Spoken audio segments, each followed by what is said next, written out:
Hola, yo soy Alberto Lorenzati, médico cardiólogo, y es un gusto para mí coordinar este Living con Experto, que se llama Webbing, referido a la reducción del riesgo cardiorrenal en pacientes en general y en pacientes con diabetes tipo 2 en particular.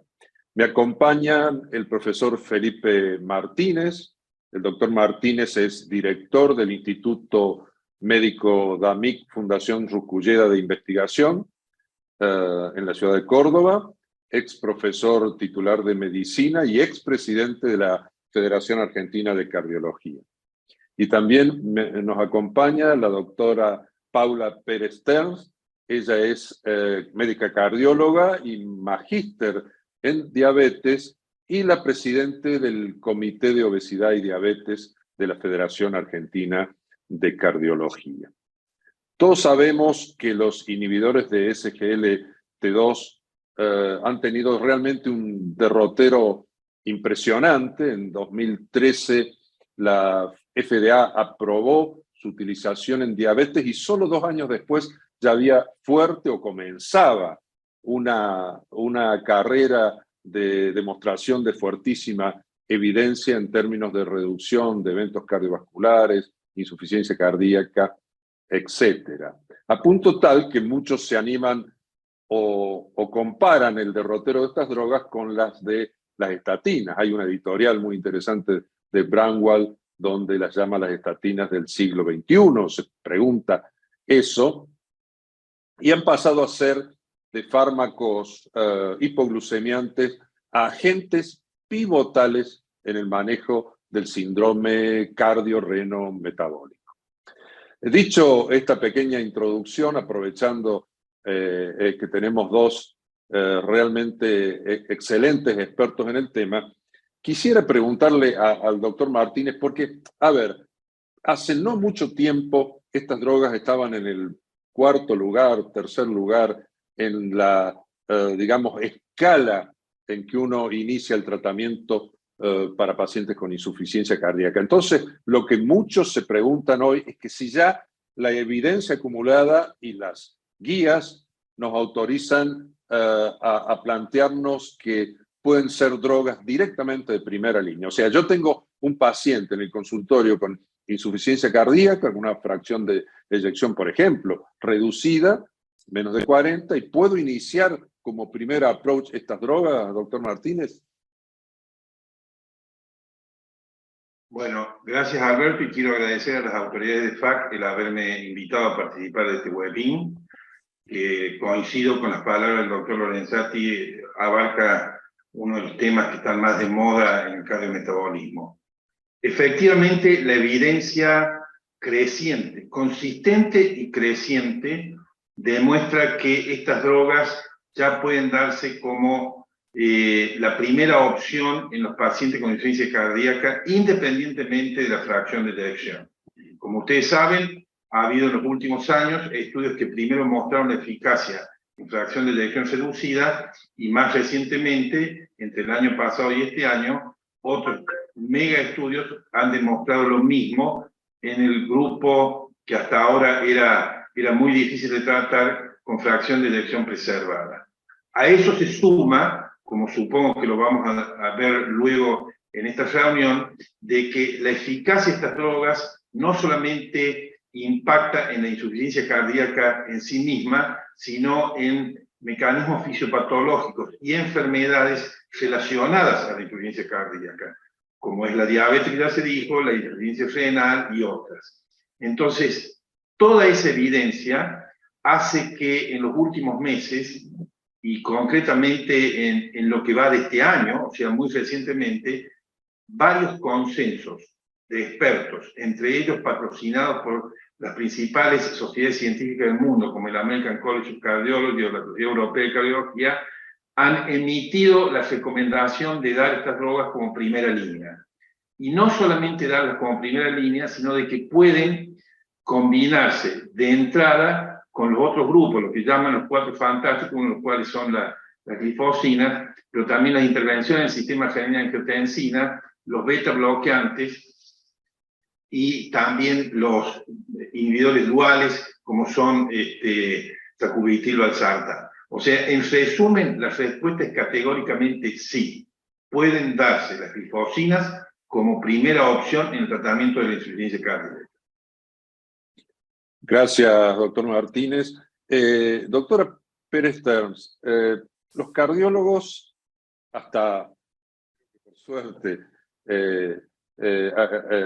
ya hemos cambiado un poco la visión sobre la enfermedad renal. En realidad hemos estado muy alejados de la enfermedad renal.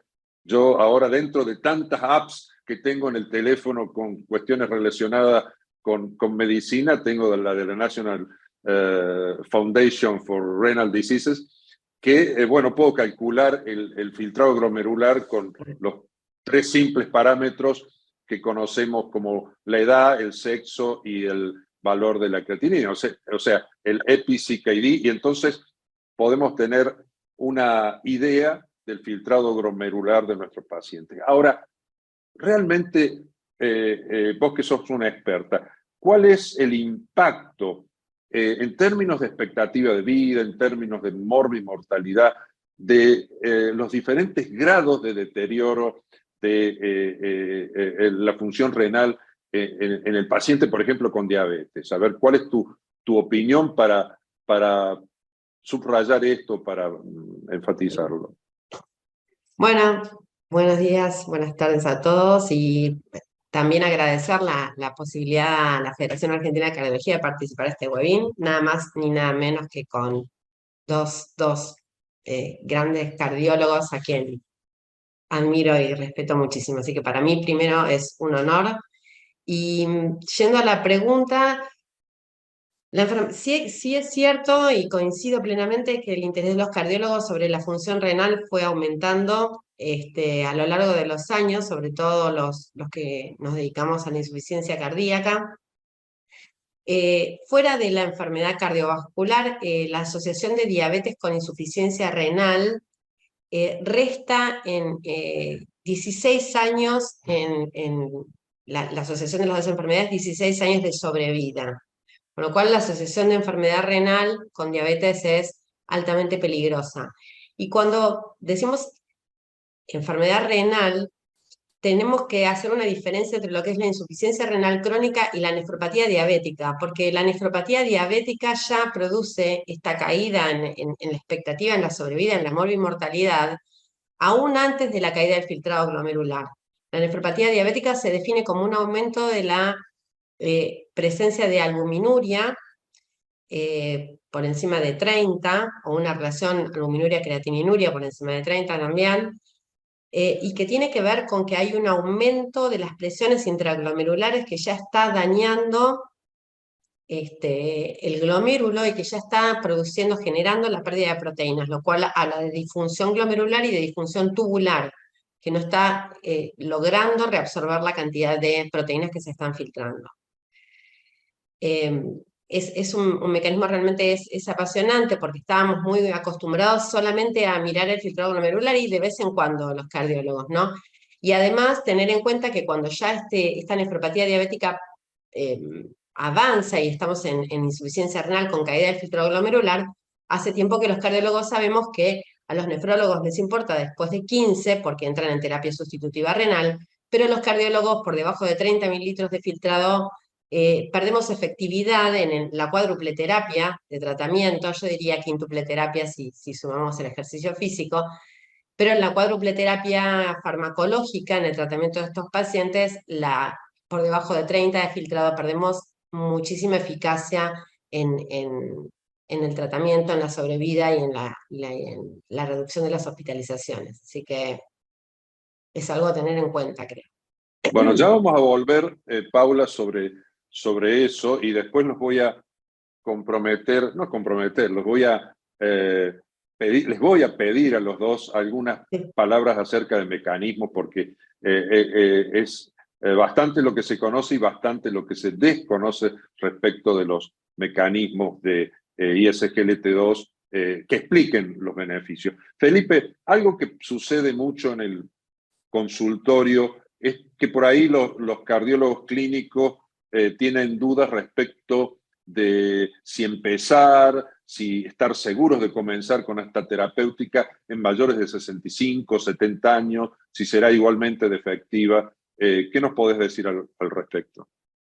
Bueno, es un tema muy práctico porque todos sabemos que la insuficiencia cardíaca tiene mayor incidencia después de los 65 años. Bueno, con las drogas principales de este grupo se han hecho trabajos que consistentemente han demostrado que el beneficio en pacientes de más de 65 años es igual o mayor que en los más jóvenes. Nosotros hemos publicado específicamente un subestudio de DAPA-HF con dapaglifosina que probó que en pacientes de hasta 80, 85 años la droga es muy efectiva. Y posteriormente se han publicado otros trabajos demostrando exactamente lo mismo. Así que creo que se pueden dar también como primera línea en pacientes mayores de 65 años. Y voy a aclarar una noticia de hoy, que una de estas drogas, la dapaglifosina, ha sido aprobada por el ANMAT ayer para ser usada en pacientes de más de 65 años, lo cual prueba, luego de revisión de los evaluadores y demás, que efectivamente hay evidencia suficiente para el uso de estas drogas en personas muy añosas. Y vos comentaste en tu primera intervención que se podían combinar con cualquiera de las drogas que se usan para insuficiencia cardíaca. ¿Hay contraindicaciones con alguna droga que valga la pena mencionar, de las que se pueden usar no solamente en insuficiencia cardíaca, sino las que el cardiólogo usa dentro de su armamentario terapéutico? Sí, no. Contraindicaciones solo en el paciente que tenga intolerancia a la droga. No hay otra contraindicación. Las combinaciones en todos los megatrials con las diversas drogas de este grupo, se ha demostrado que la asociación con beta bloqueantes, con antagonistas del receptor aminocorticoideo, con ARNIs, no solamente no disminuye, sino que iguala o supera el efecto de la droga sola. O sea que son drogas que son bien toleradas y de fácil combinación con distintos grupos. Creo que las precauciones a tener son en pacientes que de base son hipotensos, puede producir una mayor hipotensión, lo cual se traduciría en una intolerancia a la droga, pero no están contraindicados formalmente. Y lo mismo, y supongo que la doctora Pérez Stern puede ampliar eso, en pacientes diabéticos que están con otras drogas hipoglucemiantes, esto puede aumentar, no necesariamente ocurre siempre, puede aumentar un poco el efecto hipoglucemiante y las consecuencias del mismo. Bueno, entonces la pregunta ahora, para que Paula lo puntualice mejor. ¿En quiénes tenemos que tener precauciones acerca de una potencial hipoglucemia? Porque esto es muy práctico y al cardiólogo que hace consulta práctica le interesa muy mucho. Bueno, los inhibidores de SGLT2 actúan por encima de 180 miligramos de glucemia, o sea, barren lo que está por encima de 180, que es donde bloquean el receptor en la reabsorción tubular en el tubo contorneo proximal. Sí que es cierto que si bien la droga no produce hipoglucemia, puede potenciar o puede facilitar el mecanismo hipoglucemiante de las otras drogas que esté usando el paciente. Con lo cual, si nosotros tenemos un paciente que está en un valor normal, normoglucémico, en un valor objetivo normoglucémico, porque está utilizando, bueno, metformina o está utilizando un inhibidor de PP4 o bueno, una sulfodroga que, a pesar de que a los cardiólogos no nos gusta, los diabetólogos insisten en que glimepirida y gliclazida son bastante seguras, pero bueno, mucho más si son drogas insulinosecretoras. Lo que tenemos que tener la precaución es que si le damos un ISGLT2 a un paciente que está en objetivo, tenemos que disminuir la titulación de las otras drogas para el tratamiento de su trastorno metabólico. Si es una droga que no tiene beneficio cardiovascular, yo directamente la retiraría como una sulfodroga. y introduciría estas drogas con protección cardiovascular como los ICGLT2. La única precaución a tener en cuenta es esto que mencionaba también el doctor Felipe Martínez, que es como son drogas que son natriuréticas, bueno, si el paciente está eubolémico, tener en cuenta que producen un 10% de reducción de la volemia, entonces si el paciente está en tratamiento con diuréticos, también disminuir los diuréticos al introducir la droga. Si está sobrecargado de volumen, no, por supuesto que lo usamos, y si está hipovolémico, bueno, plantearnos no primero el tratamiento de su falla cardíaca antes de usar la droga, pero salvo estas indicaciones, yo no creo que haya ningún otro problema. Hay un tema con la cetocidosis normoglucémica, que es un tema que asusta un poco, pero bueno, no me voy a extender demasiado ya, sino en el tema. No, pero Sí, Pablo, es interesante, porque si bien estas drogas no están formalmente, podríamos decir, indicadas para el diabético tipo 1, ya hay sí, eh, acumulación de experiencia y algunas publicaciones, y en la práctica algunos lo utilizan en ese tipo de sí, diabéticos, y ahí entonces es quizás donde más puede sí, ponerse de manifiesto la cetoacidosis euglucémica. ¿Por qué no nos explicas sí, en lo teórico y en lo práctico sí. las connotaciones de esto? Lo primero, tener en cuenta que la insulina es una hormona anabólica, es antilipolítica y lipogénica. Quiere decir que si yo tengo suficiente cantidad de insulina, voy a frenar la lipólisis. Si freno la lipólisis, tengo menos posibilidad de desarrollar aumento de cuerpos cetónicos. Eso por un lado. Cuando yo estoy utilizando un ISGLT2, el ISGLT2, además de hacer todo lo que hace, estimula la producción de glucagón, que genera aumento de beta-hidroxibutirato, ¿no? Aumenta la producción de cuerpos cetónicos. Hasta ahí estamos. Si yo tengo un paciente insulinopénico, en tratamiento con insulina, con tratamiento sustitutivo hormonal, ¿no? Está insulinizado en forma basal o con basal y bolo para corrección en las comidas, asumo que no tengo insulina. Si el paciente se infecta y tiene un aumento de la resistencia a la insulina, o deja de tomar la insulina, aplicarse insulina porque se olvidó, el freno de la lipólisis se suspende, aumentan los cuerpos cetónicos más el aumento del beta-hidroxibutirato, y en condiciones de normoglucemia tengo cetoacidosis. No sé si se entiende. Con lo Sí, cual, pero cuando en yo términos uso esto, prácticos, por ejemplo, y si yo habría tengo un que... paciente, si tengo un paciente que tiene más de 15 años de diabetes, yo ya sé que tengo 10% de masa crítica de células beta funcionando, ¿no? El doctor de Fronzo, que es nuestro Brandwall en diabetes, dice que al momento del diagnóstico de la diabetes hay menos del 50% de masa crítica de célula beta pancreática, productora de insulina. Si un paciente ya lleva 10, 15, 20 años de evolución de la enfermedad, yo tengo que asumir que ese paciente está insulinopénico, bastante insulinopénico, y que yo voy a necesitar fármacos, voy a necesitar muchos fármacos para el control metabólico. ¿Ese paciente tiene riesgo de cetoacidosis diabética? Sí. Se infecta porque aumenta la resistencia a la insulina. Si el paciente entra en una situación crítica como falla cardíaca, en esas condiciones, lo que yo le sugiero a los pacientes es que suspendan el fármaco, que lo Pero suspendan. en términos prácticos, está descrito como algo realmente No, raro, no se ve, no, porque para que no quede la idea en los colegas que nos están escuchando que es algo que hay que tener en no. cuenta. No, es todavía mucho más difícil que una hipoglucemia, etcétera, y sobre todo en el Sí. paciente, no el diabético tipo 2 que vemos a menudo, que ve el cardiólogo en la consulta diaria, ¿no? Eso es Es importante, porque si súper no puede quedar... claro, sí, sí, eh, sí, sí, sí, sí, totalmente de acuerdo. Yo lo remarco porque es la única complicación que nos puede llegar a preocupar, pero esto es como decir la metformina. Metformina, cuando el paciente, el riesgo de acidosis láctica se produce en el paciente con insuficiencia cardíaca descompensada, digamos, es súper infrecuente. Yo bueno, pero tendría cuidado Paula, en diabetes tipo sí. 1 o en pacientes Perfecto.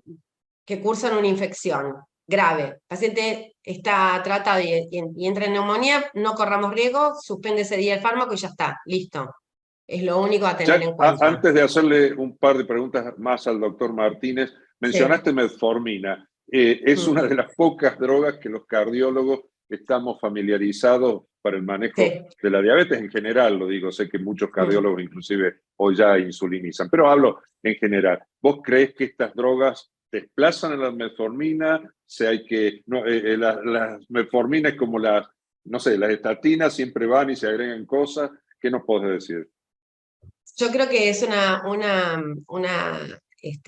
una disyuntiva que no debería haber existido nunca, ¿no? Decidir si metformina o agonista GLP-1 o ICGLT2.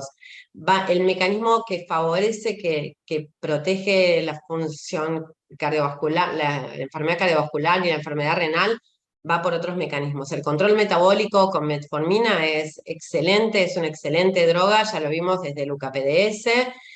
Y el uso de los ICGLT2 van por otro lado, que más allá del control metabólico tienen beneficio cardiorrenal, con lo cual no hay ninguna necesidad de optar entre uno y otro. Son los dos fármacos. Es como decir, como le estoy dando estatinas, entonces no hace falta que lo antiagregue. No, el beneficio es cardiovascular en los dos casos, pero por Excelente, distintos excelente, mecanismos. excelente. Felipe, aparte de la insuficiencia cardíaca, donde estas drogas, digamos, más espalda muestran, ¿hay efectos favorables en otros aspectos de la medicina cardiovascular? Por ejemplo, en enfermedad coronaria, en cardiopatía isquémica crónica. ¿Cuál es qué nos podés aportar desde esa óptica? Bueno, una pregunta muy importante y práctica, pero antes de contestarla, quiero recordarles, respecto a lo que estaban hablando recién, de que en el mercado argentino hay varias combinaciones de ISGLT2 con metformina. Están en el mercado desde hace tiempo, lo cual prueba lo que decía Paula recién. El espectro terapéutico de las glifosinas se amplía, tal vez voy a decir una exageración, se amplía mensualmente o bimestralmente, pues van apareciendo trabajos que demuestran que tienen otros beneficios. Antes de ir al gran punto de la cardiopatía isquémica, quiero recordarles que ya se ha probado totalmente que tiene un efecto sobre todo en pacientes con insuficiencia cardíaca, que normalmente la uricemia está algo elevada, tiene un efecto úrico-súrico, más que úrico-súrico, de intervención en el metabol, en la síntesis de ácido úrico, que disminuye. Y eso se asocia a menor incidencia de complicaciones cardiovasculares. O sea, concretamente, en la hiperuricemia, con cuadro clínico de gota o sin ella, es en este momento una patología que, asociada a la insuficiencia cardíaca, es beneficiada por el uso de las glifosinas. Número 1. Número 2, en todo lo renal, y ya Paula ha dicho, y está probado totalmente, hay trabajos específicos en pacientes con insuficiencia renal que han demostrado que las glifosinas disminuyen las complicaciones, no solamente renales, sino cardiovasculares. O sea, la mortalidad por insuficiencia renal disminuye y ya está muy bien demostrado. Es una segunda ampliación del efecto terapéutico. Una tercera, que se viene hablando hace un tiempo y han aparecido algunos trabajos, pero todavía no está 100% firme, es la relación entre los mecanismos de acción de las glifosinas y el cáncer. Intervienen sobre marcadores neoplásicos muy similares y ya hay pruebas, han aparecido trabajos este año, que el uso de glifosinas en pacientes que tienen impacto negativo cardiovascular por antraciclina, por ejemplo, en los pacientes que están con quimioterapia, el uso de glifosina disminuye esos efectos nocivos de la quimioterapia. Y lo más reciente, y por eso pienso que el doctor Lorenzati preguntó con muy buen criterio esto, es que han aparecido un par de publicaciones relativamente sólidas que demuestran que los pacientes con cardiopatía isquémica crónica, el uso de glifosinas y también de los y agonistas, tienen un efecto beneficioso sobre distintos aspectos que participan en la insuficiencia coronaria, como ser la función endotelial, la pared endotelial en el resto del endotelio y también sobre el miocardio, por supuesto. Esto no está todavía a nivel de ser una recomendación de guías de consenso, pero están apareciendo publicaciones que sugieren que estas drogas también podrían ser beneficiosas en cardiopatía isquémica. Y lo último, aunque no lo preguntaste, Alberto, quiero recordarles que estas drogas han sido probadas en pacientes hipertensos. En los pacientes hipertensos no está tanto el foco puesto en cuánto disminuyen las cifras de presión arterial, sino en cuánto disminuyen las patologías asociadas, o los mecanismos fisiopatológicos asociados a la hipertensión, como ser a nivel arterial, a nivel renal, etc.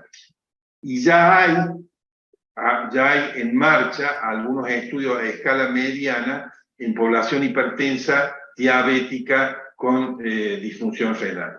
O sea que, en resumen, es un espectro mucho más amplio de la insuficiencia cardíaca propiamente dicha. Bueno, gracias, Felipe.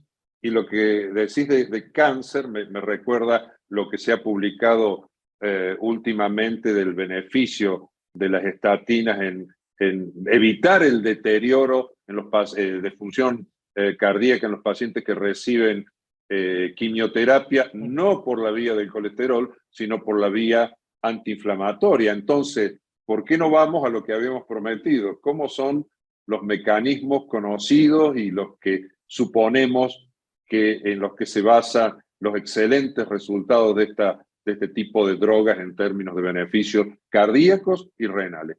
Paula primero y después el doctor Martínez. Breve, bueno, breve porque no tenemos sí, mucho tiempo. Y son muchos los probables mecanismos. Voy a referirme a uno, pensándolo como cardiólogos.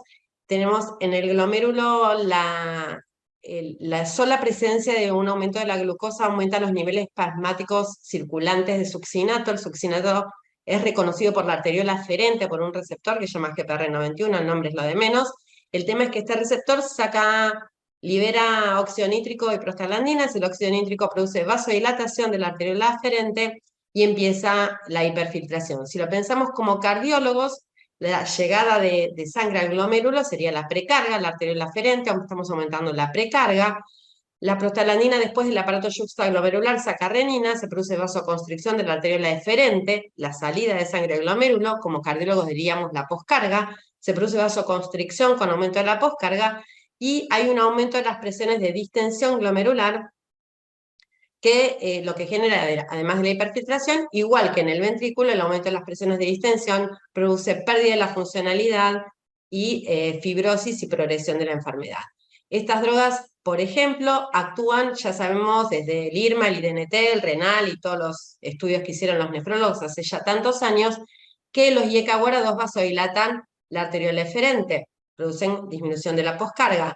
Estos fármacos lo que hacen es, por un mecanismo de feedback tubuloglomerular con mayor llegada de sodio al aparato yuxtaglomerular, porque impiden la reabsorción de glucosa y de sodio, lo que producen es vasoconstricción de la arteriola aferente. Quiere decir que ya habíamos bajado la poscarga, ahora bajamos la precarga, disminuimos las presiones con una caída muy poco significativa inicial del filtrado glomerular, pero después un mantenimiento del filtrado glomerular que nos permite conservar la función renal y no entrar en esa caída tremenda del filtrado glomerular que se produce tanto en la diabetes como en la insuficiencia cardíaca. Ese es uno de los mecanismos, ¿no?, que como cardiólogos es fácil de entender. Excelente, excelente, Paula, y hay que reforzar el concepto de que estos fármacos detienen la progresión de, por ejemplo, la caída de la función renal, del filtrado glomerular, etc. Felipe, tu visión sobre los más importantes mecanismos desde el punto de vista vascular. Bueno, a mí me ha tocado hablar varias veces de este tema y tomo como base de la explicación para la respuesta los 3 editoriales o revisiones que sacó Milton Packer. El último está publicado ayer. Y Milton Packer ha tenido la gentileza de enviarme inicialmente por mail este editorial. Él plantea que hay tres grandes grupos de mecanismos. Uno, que está totalmente probado, que es la inhibición de los intercambiadores sodio-hidrógeno en riñón y en el aparato cardiovascular, que fisiológicamente actúan en la función cardíaca y renal, pero que en condiciones de patología se hiperactivan, igual que el sistema renina-angiotensina, y por diversas vías producen progresión de la insuficiencia cardíaca, progresión de la diabetes, progresión de fallas metabólicas. El segundo mecanismo es más nuevo y es la estimulación de las sirtuins. Las sirtuins son enzimas que normalmente favorecen la vida celular a través de mejorar la función de las mitocondrias, efecto antioxidativo y antiinflamatorio. Por lo tanto, si uno puede estimular esas enzimas, está mejorando la posibilidad de la vida celular a nivel de corazón y también a nivel de riñón.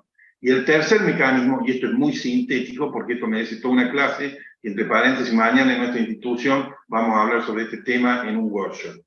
El tercer mecanismo, que está también consolidado, es el rol de los adipocitos epicárdicos. Estas células que existen normalmente en nuestro epicardio y que están aumentadas en las personas obesas, han pasado a ser no solamente actores de la grasa corporal, sino que tienen una función muy importante que a través de distintos mecanismos producen o promueven inflamación y mecanismos proliferativos.